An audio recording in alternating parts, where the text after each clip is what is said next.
Okay. Where are you sitting? Well, we'll be up here. Hi. Hi. Happy holidays. Merry Christmas. How about you sit on that So, so we can see it? oh, okay.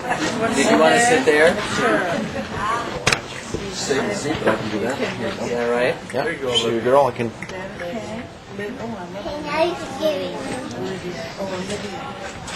So Dayton and I don't want to talk for very long, but just to say, first of all, thank you for coming and taking time out of what must be the last-minute stuff you're doing to celebrate the national parks, because that's what we did. We were absolutely insistent when we began this project more than 10 years ago that this would not be the story of a nature film or a travelogue or a recommendation of which lodge or inn to stay at, but rather a history of the ideas and the individuals that made this uniquely American institution happen. We came to believe over the course of the project that these parks were nothing less than the Declaration of Independence applied to the landscape. It's an utterly American idea we invented for the first time in human history, anywhere. Land, great portions of beautiful natural scenery, was set aside not for kings or noblemen or the very rich, but for everybody and for all time. We invented it. And what I think as we got into the project that we were unprepared for were sort of three sort of startling surprises.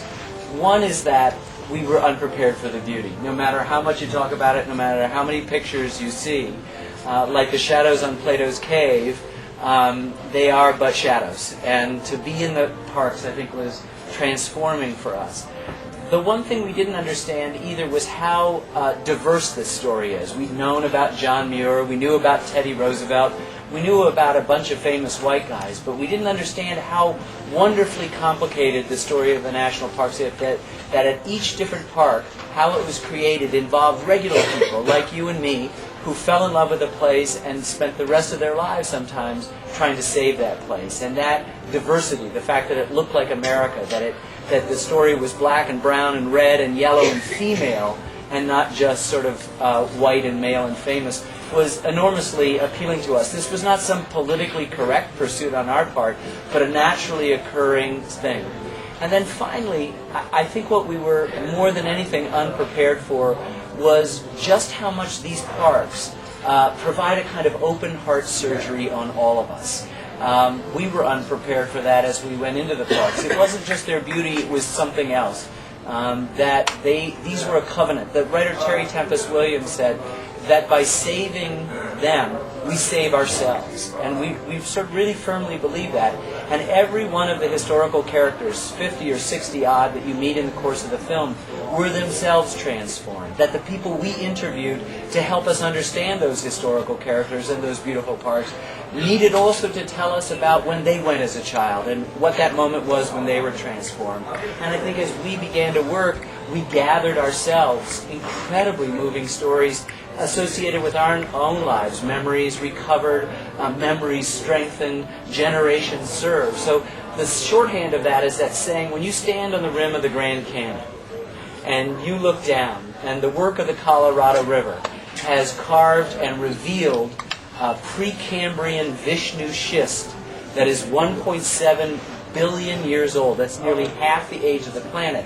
And we're lucky if we get 80 years. And you feel a kind of insignificance. One of our characters said about seeing Denali in Alaska, you felt your atomic insignificance. And yet, you were also made larger, just as the egotist in our midst is diminished by his or her self-regard. So too, that humility that you feel in the face of this enormous nature, this timeless nature, makes you feel bigger and makes you participate in a kinship that John Muir spoke about from the very, very beginning. And who you see these places with are equally important as to what you see. And so the memories that you forge with parents or with loved ones or with children or grandchildren become a way of achieving an immortality. You live through their memories of your experiences in the park and their experiences, and they pass it on. My dad and Dayton's dad took us to national parks. We, in turn, have taken our wives and our children to national parks, and we think that's made all the difference. But let me now just turn it over to Dayton Duncan, who is the author of our enterprise. I don't have much to add because I thought we might take a couple of questions and then we'll get the books. You all have shopping to do. The only extra surprise for me was that it had to end. We, as Ken said, from the moment that we thought of doing this to now is 11 years. And during that process, my job as the writer and producer was to travel to all 58 of the national parks, many of them multiple times. And, it was the greatest experience of my life to do it. And I actually got paid too, which was nice. But even without that, it would have been a great experience for us. And in the course of that, coming to get to know John Muir better than I had known him in the past, and getting to know other historical characters as well as people living today, as Ken said, who devoted themselves to saving this a special place so the people that they would never meet, in generations they would never know, would have the same chance to fall in love with that place.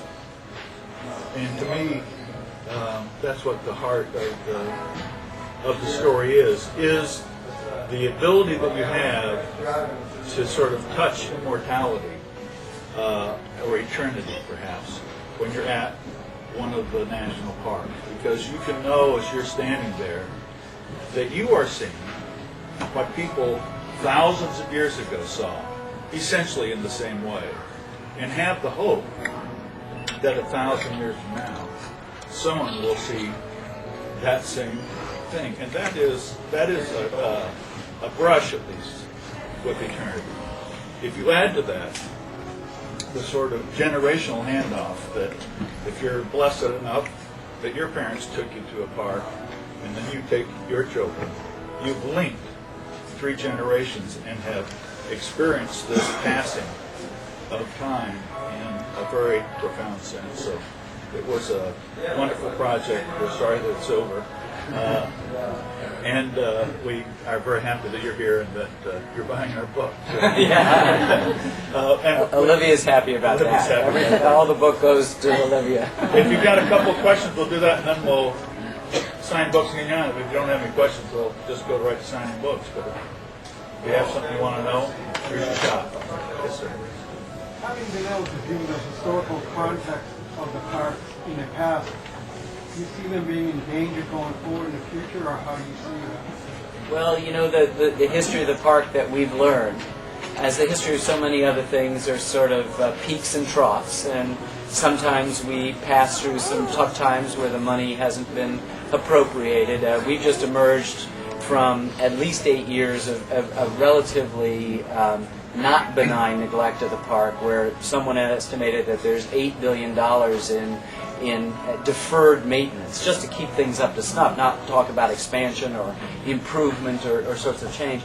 And so, they're always threatened, and it requires, like liberty, if you accept our idea that this is an utterly democratic impulse, then you also have to accept the idea that it requires, like liberty, the vigilance to make sure that those things are there. Because once you lose a place, it's lost forever. Once you save it, you have to keep saving it against those very obvious extractive and acquisitive energies, some would say rapacious energies, that are always there, that want to dam a river, that want to cut down trees, that want to mine a canyon. And the parks, we've done that. And lots of people have gotten very, very rich doing that.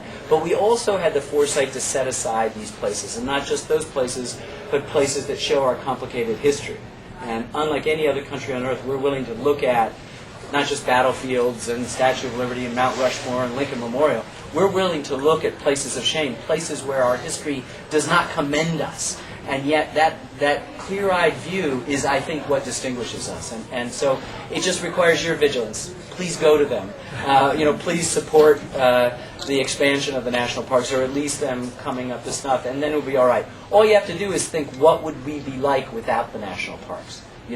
the Grand Canyon would be lined with mansions, and you and I would not be able to see a view of it.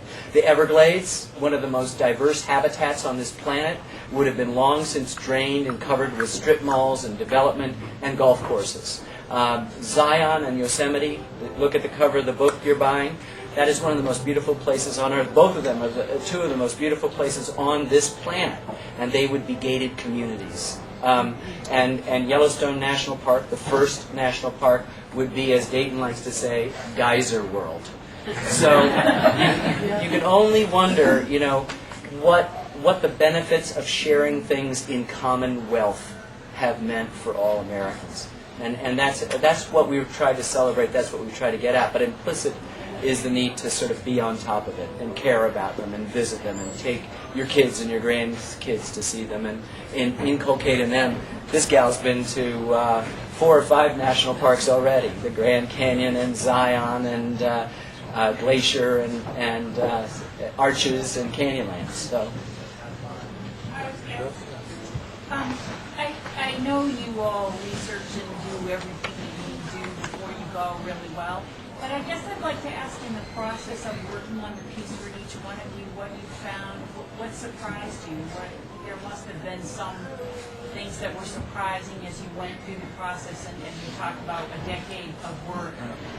So I guess I'm interested in what surprises the whole process held for each of you. Well, first of all, our process is that we don't try to have all the research done and the script written before we go out to shoot it. We like to intermingle those things so that the process of being out in the park is also, even with the film crew, is also part of our sense of discovery of what the stories are and what it is that draws us, to a place.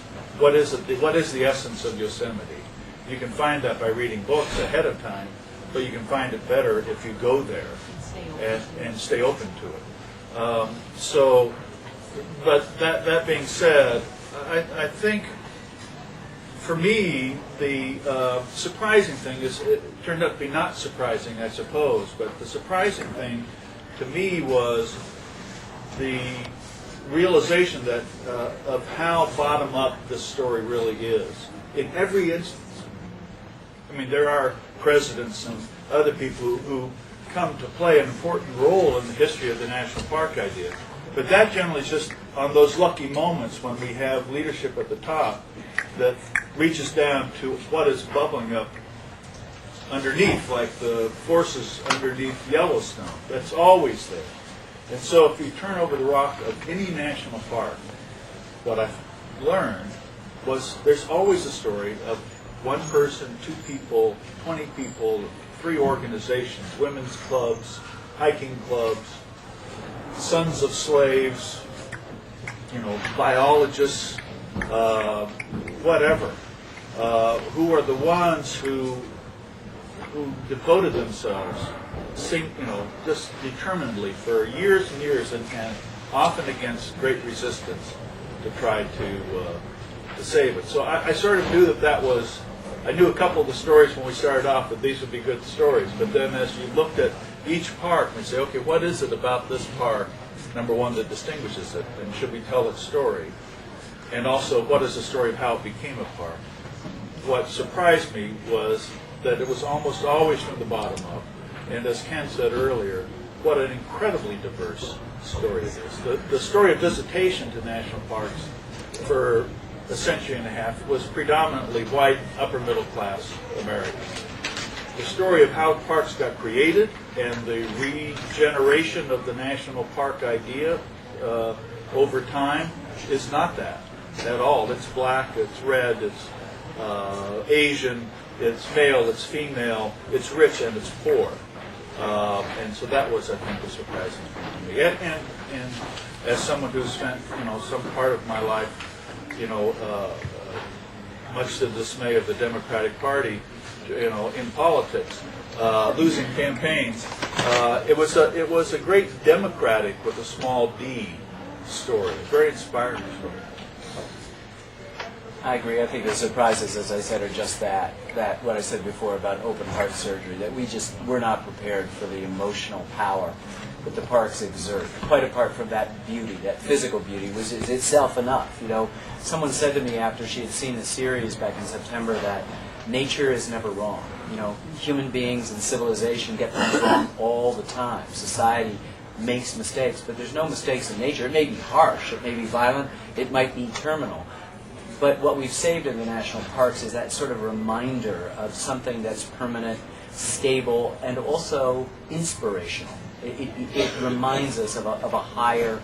Theodore Roosevelt talked about the higher emotions of humankind that the parks would symbolize. As he stood in the Mariposa Grove of big trees, giant sequoias, just on the edge of Yosemite National Park, he said that he felt that he was in a cathedral better than any built by the hand of man.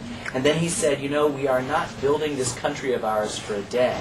It is to last through the ages. And to be inspired by when you think of how old these trees are, how long they've been, what they've weathered, there is a kind of backbone and fortitude that the parks remind us of. And it's just been, for us, transforming. I mean, Dayton's absolutely right. You know, we're moved on to other projects, but we will never leave this one. Ever. As a teacher, one of the most powerful things about the park is that it's on loan for children. Yeah. And we do find we put enough emphasis on education. I know families go.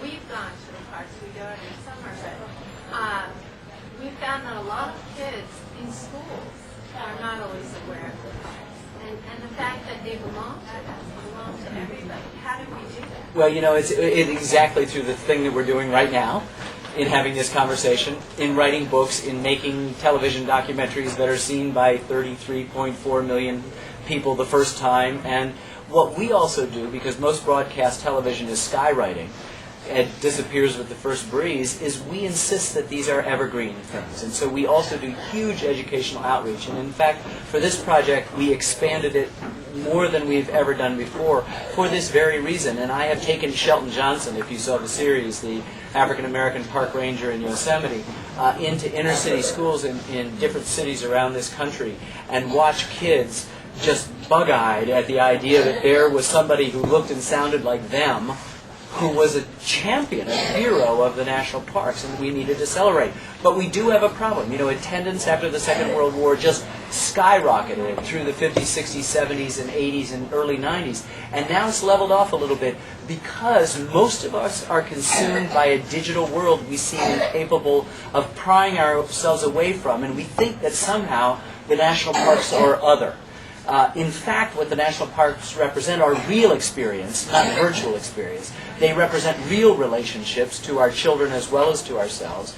That's the ultimate education. And that all we need to do is recognize it and strengthen it. You know, we've already heard, just anecdotally, you know, hundreds, thousands of people are saying, we canceled our trip to Europe, we're going to the national parks, I'm taking the kids, we're getting grandma.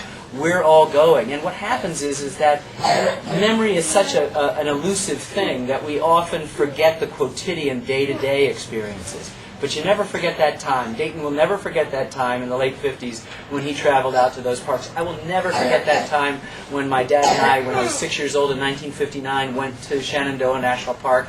And I can still recall what his hand feels like holding mine as we walked that. And hopefully Olivia, and as we get older and experiences more parks, I have two grown daughters who've been doing that most of their lives, and they'll be taking their children. So that's all we need to do, is just for good people to decide to do a good thing. Steve Erickson, opednews.com. Do you feel that the national parks are in danger?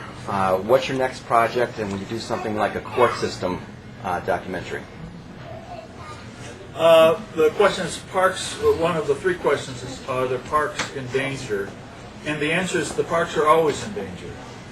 There's always people who are going to look at a beautiful canyon with a river running through it and think, what a wonderful place for a dam.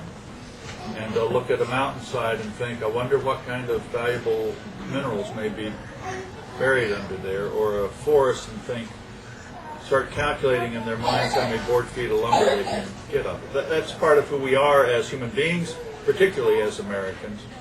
And that will always be part of who we are. And the challenge for parks is also part of who we are as Americans, is an association spiritually and otherwise with the land itself. And the parks are this wonderful expression of us at our best in that regard.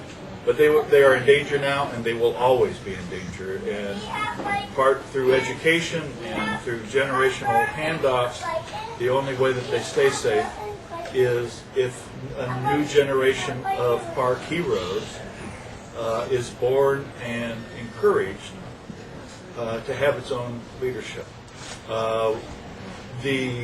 What are we working on? We're working on 6 films at once right now. We're updating our 1994 series on the history of the baseball with what we're calling a 10th inning.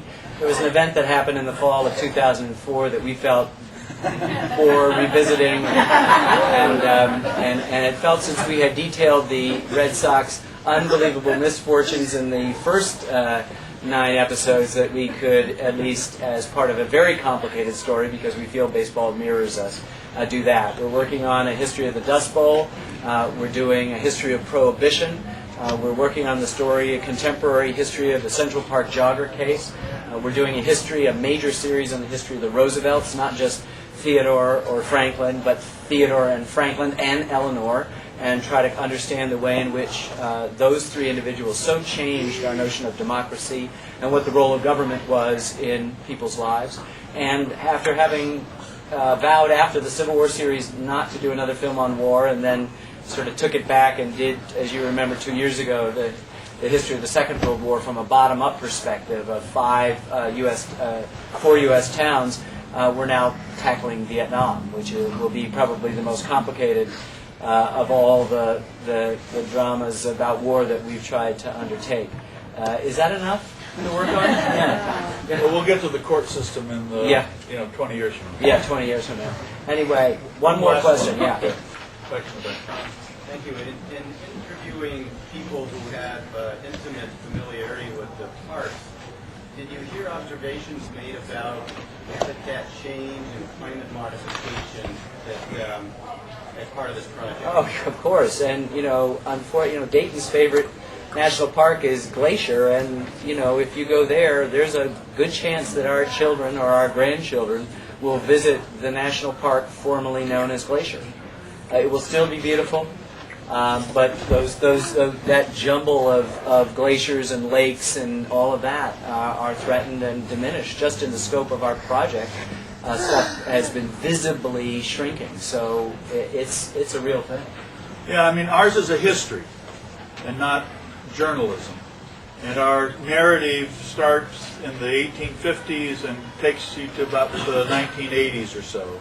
We have to keep an arm's length from the story we're telling, so that you have a chance to filter it through and also not be caught up in whatever modern back and forths are. So you have that distance to do it. And so things like climate change itself as an issue was not an issue in the 1980s. But at the same time, almost every issue that faces the parks today, you can find in our narrative from 1851 to the 1980s. It might be wearing a different suit of clothes, but it's still there. Whether it's the desires of some people to say the parks are for everyone, and therefore we want to get as many snowmobiles into Yellowstone this winter as we can.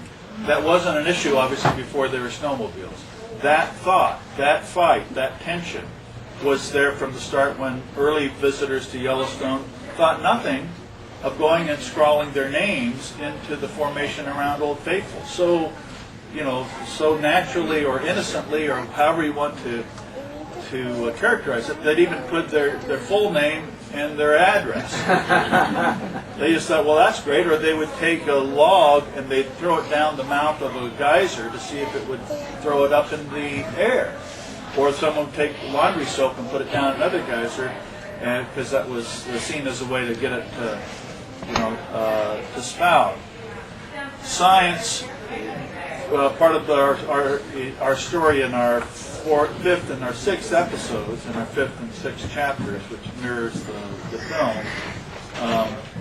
deals with what is the role of nature itself in a park, and the evolving notion that parks weren't just set aside as scenery for tourists to come and visit. They were set aside to preserve nature left alone to the extent that it could be. And so within the Park Service itself, the battles to say we shouldn't be killing hawks and eagles and coyotes and wolves.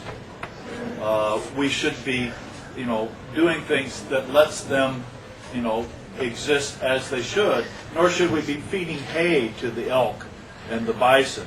They need to survive on their own. A park is meant to be that. And the decisions on how we manage our parks should be based not on sort of, just bland assumptions or seen through the tourist's eyes, but should be based on science. So, that we trace that evolution of that, which leads us still to today. Do you think global warming has to do with man, and do you think there's global warming? Do I think that there's global warming, and that global warming is exacerbated by the hand of man? Yes, and I don't believe there's much dispute about it. So we're going to set up a table here. We thank you all for coming.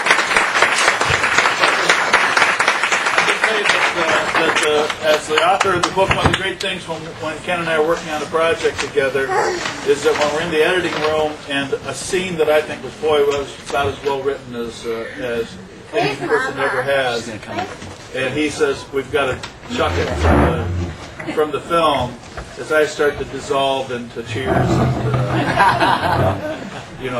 and or thoughts of violence cross my mind. I think we can probably. He'll always pat me on the shoulder and say, you sure? There's so little room. you can still use it in the book.